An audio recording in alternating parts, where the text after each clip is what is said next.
Major general Asif غفور نے کہا ہے کہ ہندوتوا کے خلاف بلند آوازوں نے مشن چندریان کو چکنا چور کر دیا۔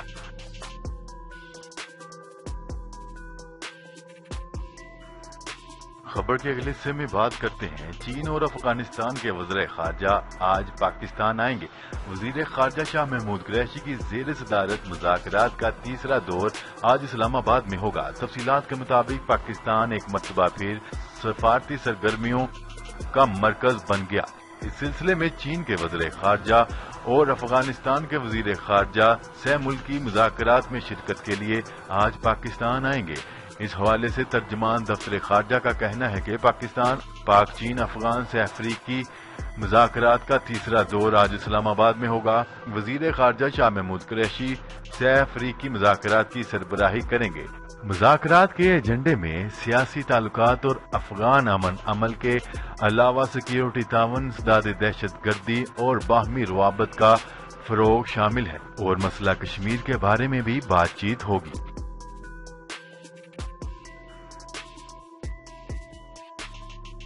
خبر کے اگلے حصے میں بات کرتے ہیں اسرائیل کے وزیر اعظم نیتن یاہو نے 9 دسمبر کو کیا جانے والا بھارت کا دورہ منسوخ کر دیا۔ تفصیلات کے مطابق اسرائیلی وزیر اعظم نیتن یاہو نے بھارتی وزیر اعظم نریندر مودی کو ٹیلی فون کر کے دورہ منسوخ کرنے سے آگاہ کر دیا اور دورہ منسوخ کرنے کی بڑی وجہ الیکشن قرار دیا گیا ہے۔ یہ دوسری مرتبہ ہے جب اسرائیلی وزیر اعظم نے بھارت کا طے شدہ دورہ منسوخ کیا ہے، جس سے قبل اپریل میں کیا گیا تھا۔ یاد رہے کہ اس سے پہلے بھارتی وزیر اعظم نریندر مودی نے 2 برس قبل اسرائیل کا دورہ کیا تھا۔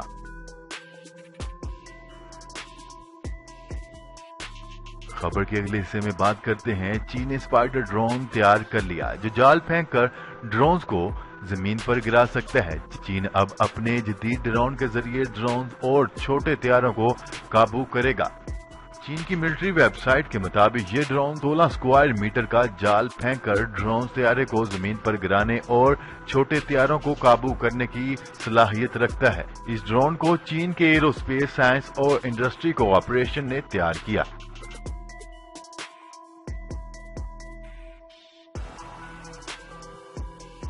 خبر کے اگلے حصے میں بات کرتے ہیں امریکی میگزین ٹائمز کا کہنا ہے کہ امریکی وزیر خارجہ مائک پومپیو نے طالبان سے امن معاہدے پر دستخط سے انکار کر دیا۔ امریکی وزیر خارجہ طالبان کو قانونی سیاسی اکائی کے طور پر تسلیم کرنا نہیں چاہتے تھے۔ تفصیلات کے مطابق امریکہ اور طالبان کے درمیان افغان امن معاہدہ ہونے کے قریب ہے، لیکن امریکی وزیر خارجہ مائک پومپیو نے امن معاہدے پر دستخط کرنے سے انکار کر دیا۔ امریکی میگزین ٹائمز کی رپورٹ میں کہا گیا ہے کہ امریکی وزیر خارجہ نے ممکنہ معاہدے سے متعلق خدشات کے باعث دستخط سے انکار کیا۔ مائک پومپیو معاہدے پر دستخط کر کے طالبان کو بطور سیاسی اکائی تسلیم نہیں کرنا چاہتے تھے۔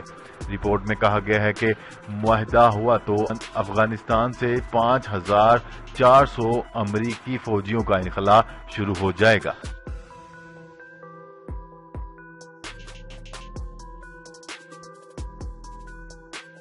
خبر کے اگلے سے میں بات کرتے ہیں اسرائیلی وزیر اعظم نیتن یاہو نے گفتگو کرتے ہوئے کہا ہے کہ ایران بین الاقوامی سمندری نقل و حمل کے خلاف دشمنانہ کارروائیاں انجام دے رہا ہے۔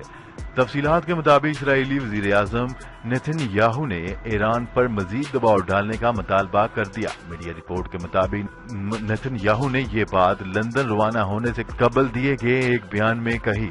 وہ لندن میں برطانوی وزیر اعظم بورس جانسن اور امریکی وزیر دفاع مارک ایسپر سے ملاقات کریں گے۔ اسرائیلی وزیر اعظم کا کہنا ہے کہ یہ وقت ایران کے ساتھ بات چیت کرنے کے لیے نہیں ہے بلکہ تہران پر دباؤ بڑھانے کا ہے۔ نیتن یاہو نے مزید کہا کہ جوہری معاہدے کے حوالے سے ایران کی خلاف ورزیاں جاری ہیں، اس طرح وہ بین الاقوامی سمندری نقل و حمل کے خلاف دشمنانہ کارروائیاں انجام دے رہا ہے اور اسرائیل میں خطرناک حملے کر رہا ہے۔ یہ تمام امور مزید پابندیاں عائد کرنے کا سبب ہیں۔